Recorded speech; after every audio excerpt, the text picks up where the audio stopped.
la bienvenida en el plató de Córdoba TV a Francisco González Carmona. Francisco, muy buenas tardes, bienvenido. Muy buenas tardes. Nos alegramos mucho de que vuelvas a visitarnos. Igualmente, igualmente, Ángela.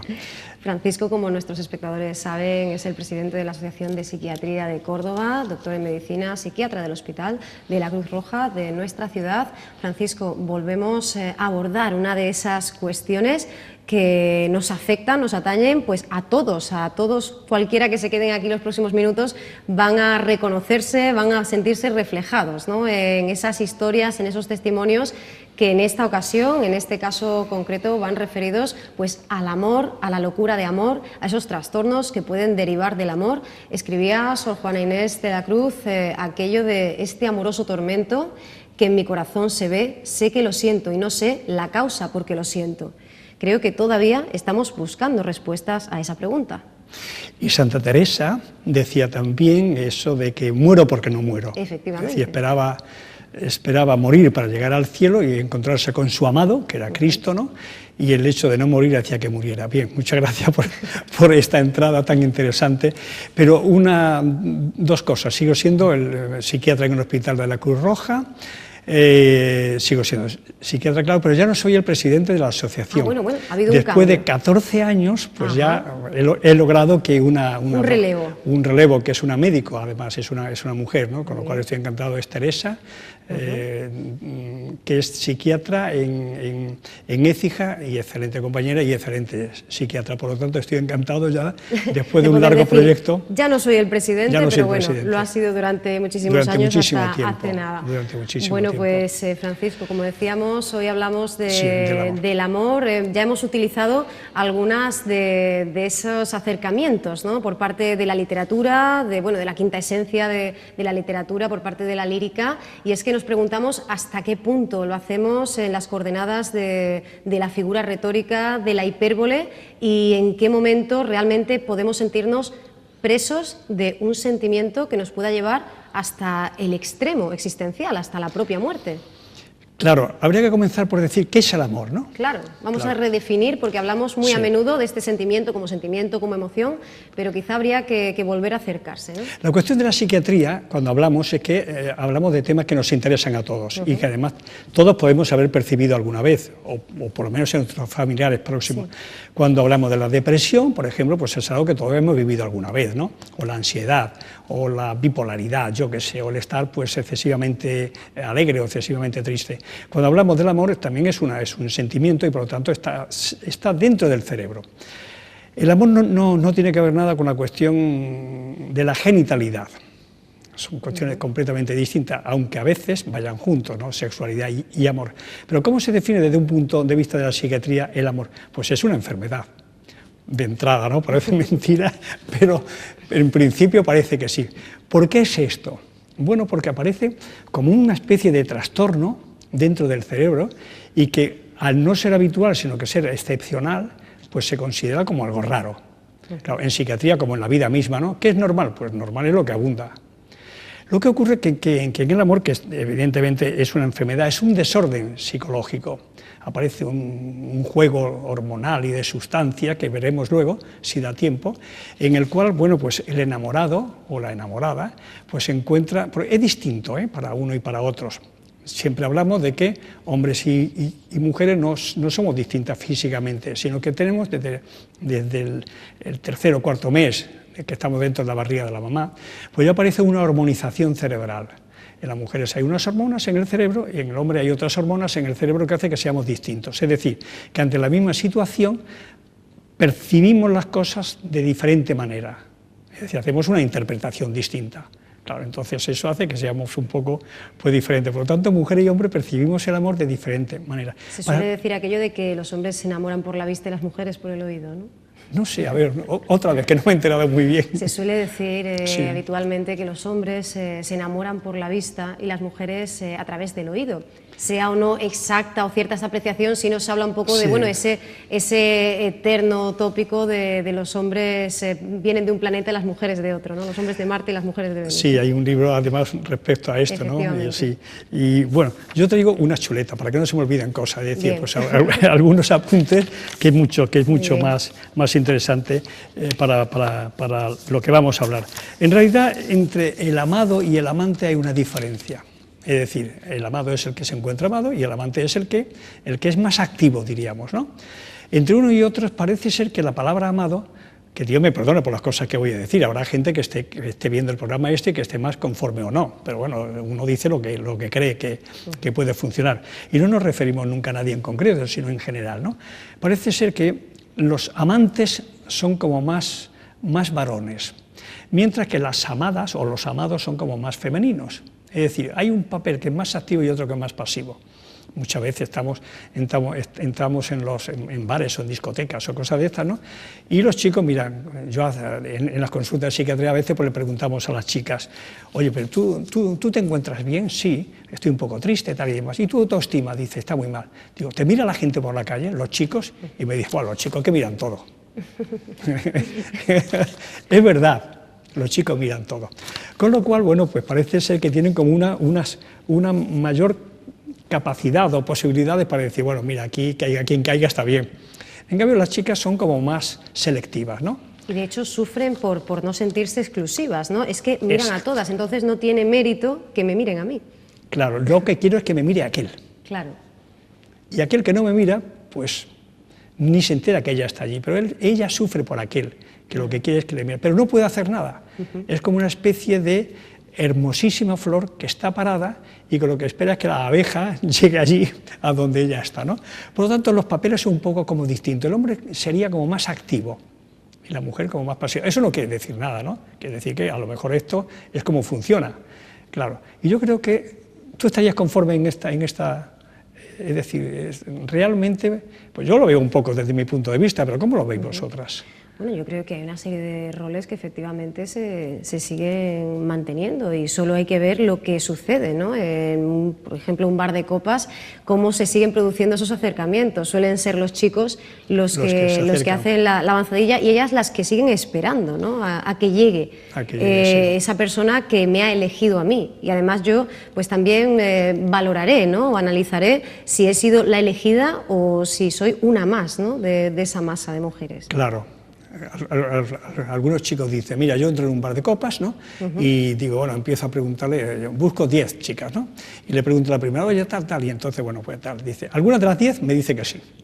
Claro, en el caso de las chicas no es así. Es muy difícil fallar. Quiere que venga aquel, no que vengan 10, eso ya no me interesa para nada. Pero entonces, el amado lo que quiere es ser deseado, lo que quiere es aunque tiene menos compromiso, pero le interesa, es como más pasivo que decíamos antes, le interesa dejarse querer, dejarse seducir, dejarse galantear.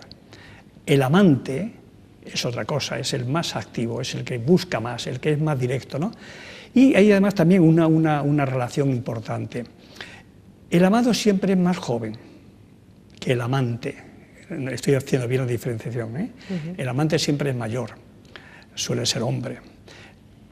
El amado suele ser mujer y suele ser más joven. El amante sabe muy bien qué es lo que quiere y va por ello, y además va directamente. El amado se deja seducir, querer y demás, ¿no? Pero bueno, tampoco tal. El amado nunca está dispuesto a ser menos que el amante. Es decir, el amante puede ser rico, pero el amado también no desea tener una relación con alguien que tenga como menos cultura o esté en una posición social inferior. Es decir, puesto que está en una posición de flor que llama la atención, lo que quiere es vender esto y por lo tanto hacerse querer por alguien que es más meritoso que él mismo, ¿no? Se ha relacionado siempre a amado y amante con mujer y hombre, pero no es verdad. Puede ser dos mujeres o dos hombres, ¿no?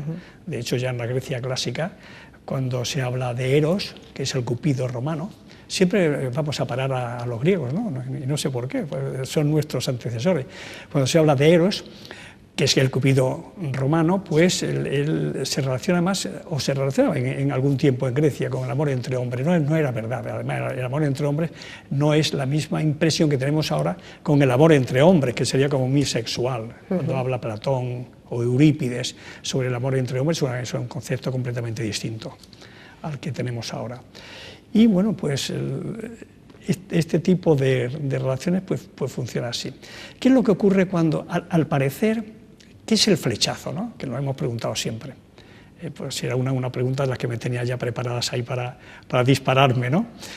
¿Qué es el flechazo? Al parecer existe una teoría que habla de que el amor, es decir, el otro, o la otra es igual, ¿no?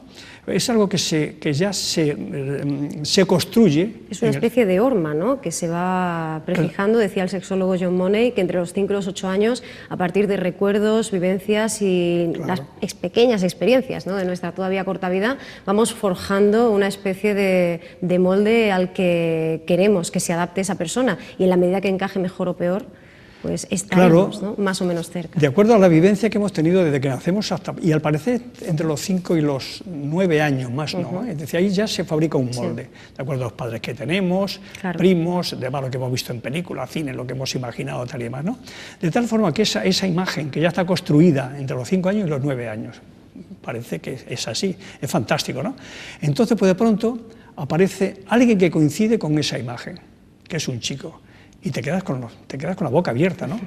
¿Qué es lo que ocurre? Bueno, pues a partir de ahí, no sabes por qué, pero a partir de ahí es el flechazo. ¿Qué es esto? Bueno, pues cuando ves a ese que coincide con ese molde prefabricado que ya tienes de antes, pues aparece pues una taquicardia, una hiperglobulia, el corazón se te dispara, te entra una gran ansiedad, te mareas, es decir, todas estas cosas que ocurren en ese flechazo de enamoramiento, ¿no? Y esas mariposas en el estómago que tienen una explicación perfectamente física, ¿no? ¿Cuál es?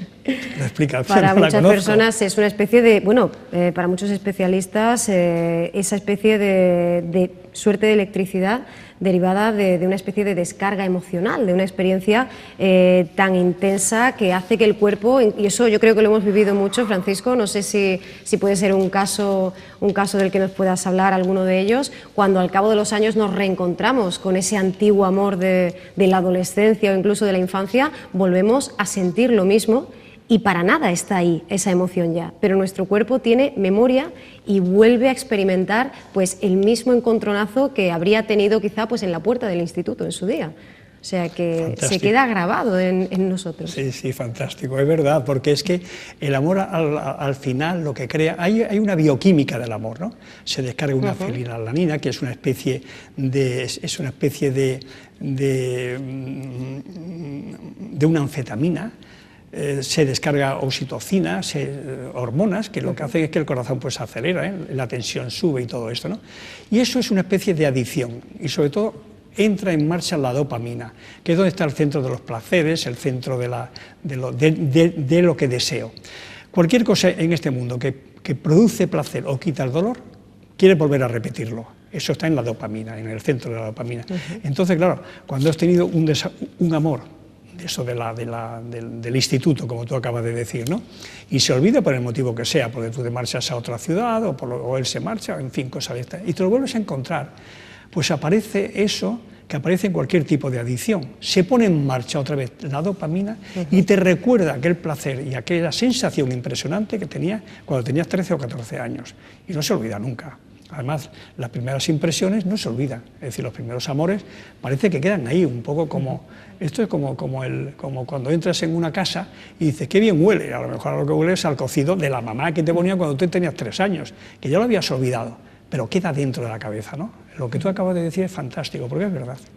Según Helen Fisher, de hecho, las personas enamoradas presentan mayor actividad cerebral en determinadas áreas, ¿no? En ese núcleo caudado, en la región septal, en el área ventral, tegmental. Es decir, que podemos encontrar una explicación desde el punto de vista, como decíamos, de esas reacciones bioquímicas. Un prolífico bloguero llamado Johnny Benítez, el blog se llama Cosas que tu psiquiatra nunca te dijo, y me parece muy curioso el nombre que ha utilizado, reflexiona acerca de esta perspectiva, ¿no? Muy científica, muy médica, de procesos a los que históricamente se les ha pues, otorgado, ¿no? Esa dimensión quizá carga casi de magia, ¿no? Ya hemos hablado de la literatura, podríamos hablar de todo ese inventario del amor cortés, de la religio amoris, del amor entendido como cárcel, como enfermedad, como campo de batalla, y él se pregunta si no hemos, por culpa de la irrupción de esos planteamientos propiamente médicos, científicos, despojado al amor pues de ese halo, ¿no? de esa estela de absoluto embrujo, y que quizá ahora le demos menos importancia, ¿no? Y lo hayamos casi cosificado. No sé qué te parece este planteamiento. Me parece muy bien, claro. Y es que, hablando de estas sensaciones que hemos sufrido todos alguna vez, ¿no? Y que además implica que en el amado y en el amante, esa sensación, esa especie de trastorno psiquiátrico, es tan emocionante que deseamos volver a repetirlo otra vez, independientemente ya de la edad o no edad. En realidad los chicos y chicas a partir ya de los 12 años o 13 años empiezan a sentir estas emociones. Y aunque se olviden, cuando otra vez surgen, vuelve otra vez uno a volver a desearlo, tal y como estaba. En el amor hay una cosa que sí funciona siempre. El otro día estábamos hablando del sueño y decíamos que el sueño, para que funcione, pues necesita de estar en el mito del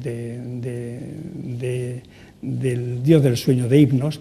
Vivía en una cueva oscura, necesitaba de la tranquilidad y de la oscuridad y del reposo, necesitaba un poco también del olvido, el río late y demás. Bueno, en el amor ocurre igual, el amor funciona mucho mejor no con el sueño, sino con todas esas cosas que están en relación con el sueño. Necesita tener el sueño del otro, vivir un poco en la oscuridad. El amor pues se realiza no a las 12 del día en la plaza de las tendillas, ¿no? Esto es un disparate, sino es mejor en un sitio tranquilo, oscuro, silencioso, tal y demás. Y está en relación con la noche. Nadie dice qué sol tan romántico, eso no lo dice nadie. Lo que decimos es qué luna tan romántica, ¿no? Es decir, ¿por qué? Porque la luna ocurre pues por la noche en un jardín amoroso, tranquilo, con el agua de la fuente y todo esto. Todo eso son cosas que están en relación muy con el amor, o que por lo menos despejan y despiertan el amor. Y luego en el amor ocurre también, en la relación de pareja, aparece un sentimiento nuevo, y es cómo se pega lo uno con lo otro. Es decir, ese sentimiento amoroso viene a ser como el ratón para el queso, sin lo uno y sin lo otro. Es decir, puede haber hombres y puede haber mujeres, pero si no hay algo en medio, algo que pega, pues aquí no pasa nada. Por lo tanto, eso que surge nuevo es súper importante, y que no tiene que ver nada con mujeres o con hombres, tiene que ver con que eso es como el queso para el ratón, es algo que es nuevo y que surge nuevo. Sin embargo, encontramos grandes dificultades en nuestra propia cultura, en nuestra educación, para alcanzar ese equilibrio entre el eros, del que hablabas tú antes, filia y ágape, esos tres principios, la amistad, el cariño, también la sexualidad, la pasión, por conceptos como, bueno, nos podemos ir incluso a esa dualidad platónica, ¿no? A esa búsqueda de la media naranja, ¿no? Esa otra parte que me completa, el hecho de que la búsqueda del amor sea también la búsqueda de la satisfacción completa, que no haya un equilibrio en mí que me haga una persona autosuficiente, sino que pues, mi universo realmente se complete con la presencia de esa otra persona. Y por otro lado, pues otra de las cuestiones a las que yo creo que nos enfrentamos, Francisco, desde la niñez y la preadolescencia, que es esa confusión entre estar enamorado y lo que llaman muchos psicólogos estar amorado. Confundir el enamoramiento primero con el amor de las fases posteriores. Pues qué bonito, muy bien, claro. Cuando se habla del Jano romano, que no tiene una equivalencia en Grecia, de los pocos dioses que no tienen que ver nada con los griegos, que es el Jano el que tiene dos caras y cada una mira hacia un lado, ¿no? Sí. Era el dios de las puertas. Una cara estaba cuando entrabas y otra cara estaba al otro lado de la puerta, a la salida y demás. El mito de Jano es como el de la media naranja, es decir, Jano pues está condenado y entonces hacen de un dios que se rebela contra Zeus, lo condena a vivir siempre el mismo personaje, uno frente, de espaldas al otro. Y entonces, bueno, pues dividen a Jano en una de las historias romanas y lo dividen por dos y lo esparcen por el mundo, todas las medias partes de cada persona, de tal forma que estás condenado a encontrar esa otra media parte tuya en algún sitio de este mundo. Es imposible. El amor en realidad es una época de la vida, ¿no? Es un instante, y la media naranja es difícil encontrarla. Claro, esto es así Pues porque es difícil encontrar a esa otra media parte. Intervienen muchos factores. Y luego, una vez que no lo encuentras, si no está bien acoplado, aparece el desamor. Aparece por la ruptura matrimonial, que cada vez vemos más en la consulta de psiquiatría. Además, rupturas que no tienen que ver nada con la realidad. Es algo que no entendemos muy bien por qué ocurren, ¿no? Y que incluso, tanto él como ella, pues se encuentra como un poco sorprendido de cómo es que el desamor de pronto llega junto con una depresión, junto con todo esto que vemos constantemente en la consulta de psiquiatría, ¿no? ¿Y por qué ocurren estas cosas? Pues posiblemente porque esto que hablamos, la media naranja, es difícil de encontrar, y porque al mismo tiempo no aparece como una reflexión de que, bueno, acabado este amor, enfermedad, entre comillas, lo digo, tengo un dedo horrible porque resulta que me lo he pillado con una puerta y tengo la falange distal rota. Y entonces cuando aparece esto, bueno, pues deben aparecer nuevas cosas que una a la pareja y que haga que la vida pueda seguir funcionando, ¿no? Es decir, es algo parecido, que ahí interviene la vasopresina, que es una hormona que aparece cuando otras hormonas muy importantes, esto en la bioquímica del amor, ¿no? Cuando ya se van las anfetaminas, vuelan, o la dopamina, centro de placer y todo esto, aparece un amor como más tranquilo, que tú lo has citado antes. Hay muchas clases de amores, ¿no? El amor cortesano, el amor hacia los padres no tiene que ver nada con el amor a la esposa o al marido. Por lo tanto, hay muchas clases de amor. Entonces, el enamoramiento es una cosa y amor va por otro camino, no se parecen en nada muchas veces. Hablábamos antes de esos obstáculos que podemos encontrarnos en el camino, y bueno, también debemos hablar del amor tal como lo entendemos. Desde el primer momento hemos hablado de ese amor que lleva pues como consecuencia inherente pues la posesión también, ¿no? El sentimiento de pertenencia, lo cual pues nos hace en la mayoría de los casos, en muchos de ellos, derivar en problemas como celotipias, el síndrome de Otelo, pues esa necesidad de que el otro permanezca fiel a nosotros. En otras culturas el amor es algo, para empezar, prácticamente unidireccional, ¿no? Que está completamente pues despojado, liberado de ese feedback, ¿no? de esa reciprocidad. Yo amo, igual que amo a una persona, amo el mundo, a mi familia, pero no establezco esas diferencias, ¿no? Sí, claro, efectivamente. La celotipia es otra historia. Y el amor, además, ha estado dentro de todas las culturas, no únicamente, y de todas las religiones, no únicamente en la religión nuestra, ¿no? Cristiana, sino en la judía y en la árabe, en las tres religiones monoteístas, pero también en el resto de la cultura. Ha tenido sus reglas y se los obliga a tener reglas. Es decir, el amor en realidad es una trampa que la naturaleza pone para que el mundo no se acabe. Es así de claro, ¿eh? Claro, es decir, ahí está la necesidad de que se perpetúe, ¿no? La vida a través de la especie. Si no hubiera esa pasión arrebatadora y no hubiera amor, el mundo pues, estaba frito en cuestión de 60 años. Afortunadamente, bueno, el amor está inventado para algo. No hay nada en este mundo que sea gratuito y que no tenga una utilidad práctica, ¿no? El amor también, ¿no? El amor en sí es un poco trágico. En realidad los grandes amores son trágicos todos, desde Otelo hasta Eloísa, hasta los amantes de Teruel. Es decir, si no tienen un final dramático, parece mentira, pero es así, ¿no? No se recuerdan. Claro, pero quizá la alternativa es ese final del amor, ¿no? La alternativa, si no se rompe la tragedia, ¿no? Siempre se habla en el campo de la filología de esa literatura en la que se plasma ese amor en el que en realidad no estamos enamorados de otra persona, sino del propio amor en sí mismo, ¿no?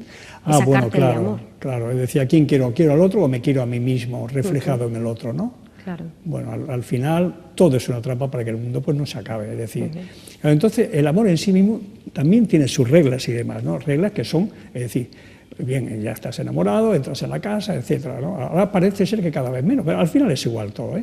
Es decir, adquieres un compromiso, con lo cual te casas por la iglesia, te casas por el juzgado, adquieres un compromiso, es igual, ¿no? Tienes niños, que los bautices o no, es lo mismo, van al colegio, van a uno católico, no, van al colegio, es igual, ¿eh? Quiero decir que cambian un poco las modas, pero lo que está dentro de la moda misma sigue siendo igual un poco, ¿no? Es decir, los niños crecen, crecen, a los 6 o 7 años empiezan a leer o antes, y las parejas, y existe como una legislación, ¿no? Claro, entonces romper la legislación es muy interesante, porque si no rompes una ley parece que no hay marcheta, ¿no? Es decir, lo interesante a veces es romper lo que la sociedad mismo ha puesto para que se cumpla. El incumplimiento de las leyes también tiene su parte de gracia, ¿no? Y en el amor más todavía. Pero también el amor está castigado. Tú fíjate que en la cultura nuestra y en la religión nuestra se ha dicho siempre, o se decía antes en los catecismos, ¿no? Los tres pecados, los pecados del hombre son tres: el mundo, el demonio y la carne. Claro. Claro.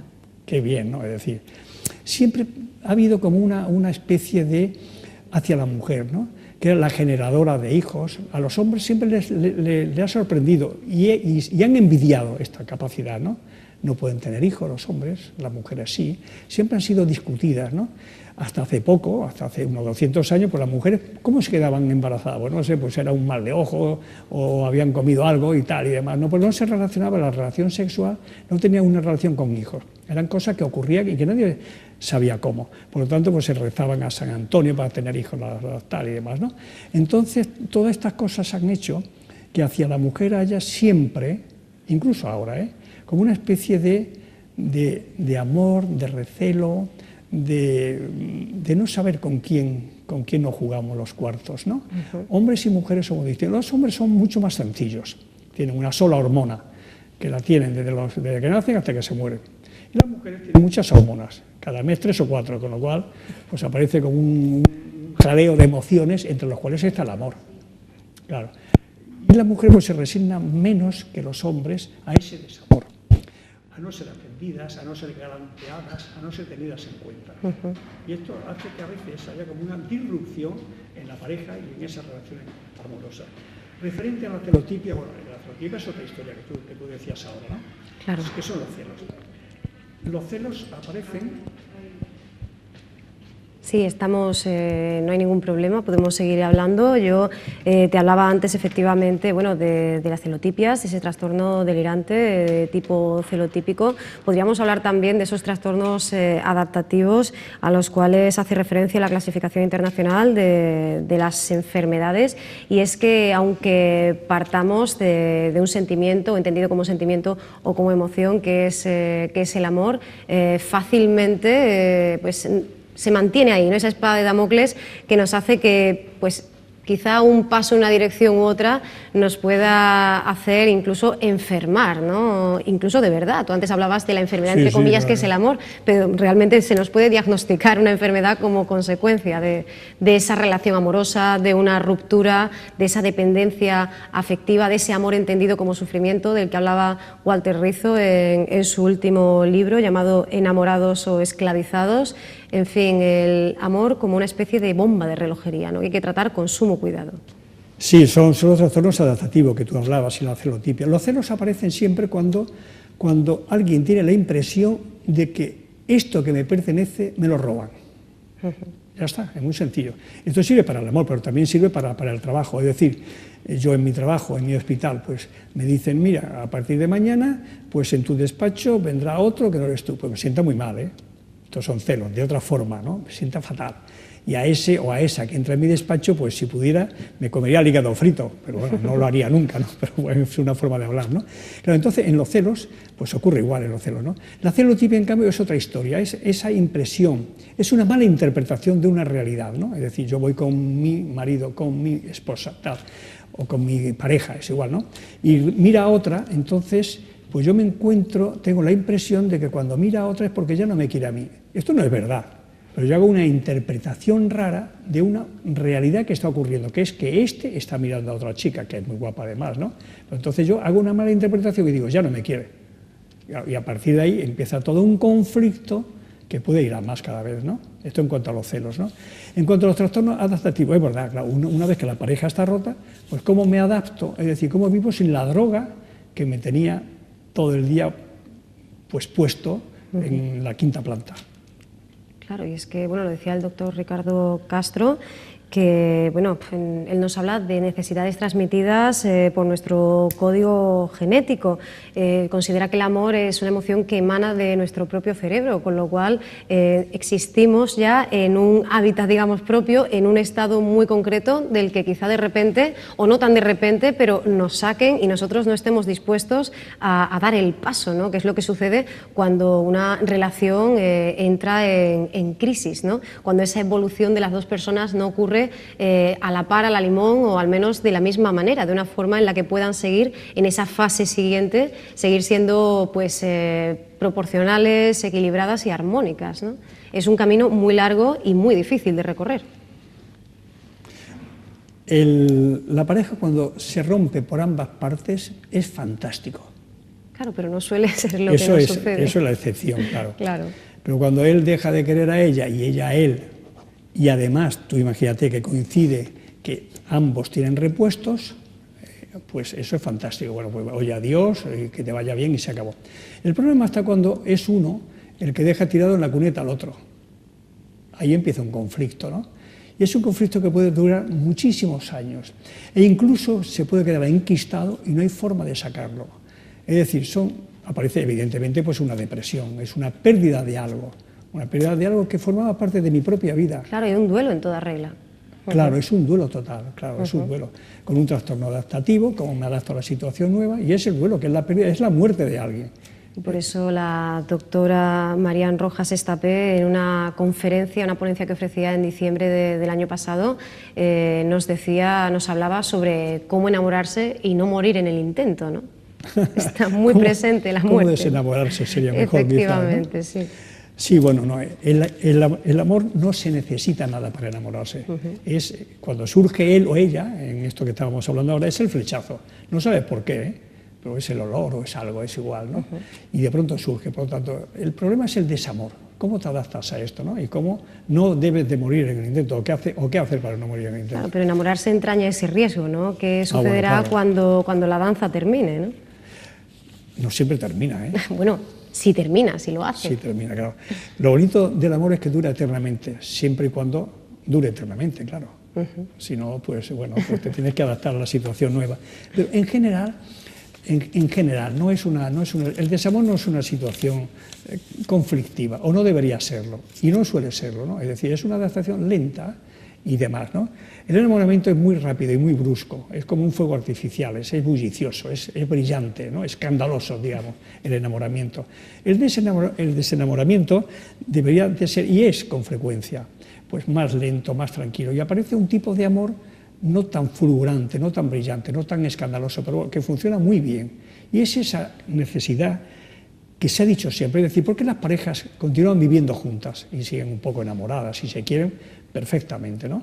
Y viven hasta el fallecimiento, hasta la muerte? Pues parece ser que lo que ocurre es que el enamoramiento es ese primer inicio que es necesario para que la especie pues no acabe, ¿no? Es decir, nos enamoramos, aquí nos juntamos y ala, ¿no? Que es un poco el mito de Eros, que lo cuento ahora mismo en un momento, pero el desenamoramiento es como más lento, y luego aparece pues una relación amorosa que es el deseo de que quiero cuidarte para siempre. Qué curioso, pero es verdad, ¿no? Volviendo a lo de antes, Eros nace, el mito, es que es precioso. Los griegos tienen cosas, es decir, ¿por qué dura el pensamiento griego? Bueno, pues porque todavía sigue siendo vigente y porque nos gusta. En una fiesta de Afrodita, de Atenea, pues es invitado Paros, y entonces, que era el dios de la riqueza. Tenía todas las cosas de la riqueza, no de la belleza, pero de las oportunidades. Y entonces a esta fiesta acude al final Penia, que era una mujer que significaba y que estaba en relación con la pobreza absoluta. Entonces acude a la fiesta para que al final le den de comer, y las sobras pues se las lleva. Y entonces, bueno, come tanto que se queda allí y demás. Y entonces ve que Paros, que iba ya un poco, el dios de la riqueza, iba ya un poco alegre, se tumba en un jardín a dormir. Y ella se acuesta a su lado. Y entonces, bueno, tiene una relación amorosa y nace Eros. Qué bonita cuestión. Eros, al final de la historia, es el que representa al padre, que es la riqueza, y representa a la madre, que es la pobreza. Es decir, Eros aparece en cualquier sitio. entre pobres, ricos, mendigos, no mendigos y demás, ¿no? Y goza, por tanto, de ambas cosas. Y además a veces pues, se le representa como un dios alado, con alas, lo cual habla también de la fulgurancia, de que llega pero se va volando antes de que te lo creas.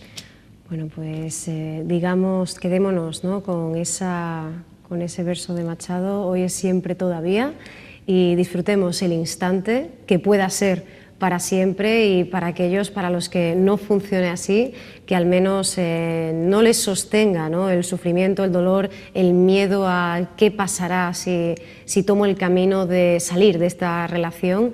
En cualquier caso, esa búsqueda, ¿no?, del equilibrio y de la felicidad. Bueno, Francisco, muchas gracias por habernos acompañado. Muchas gracias, Ángela, pero yo dejaré una nota de esperanza. Claro que sí. El amor dura siempre.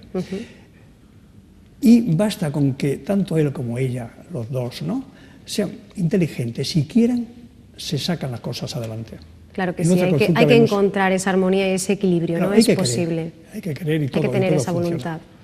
Muy bien, bueno, pues invitamos a ese ejercicio, ¿verdad? No siempre fácil, pero desde luego muy beneficioso. Y Francisco, esperemos que en breve volvamos a encontrarnos con otro de los apasionantes temas que nos traes. Estaré encantado, Ángela. Gracias. Gracias. Nosotros nos pasamos ya.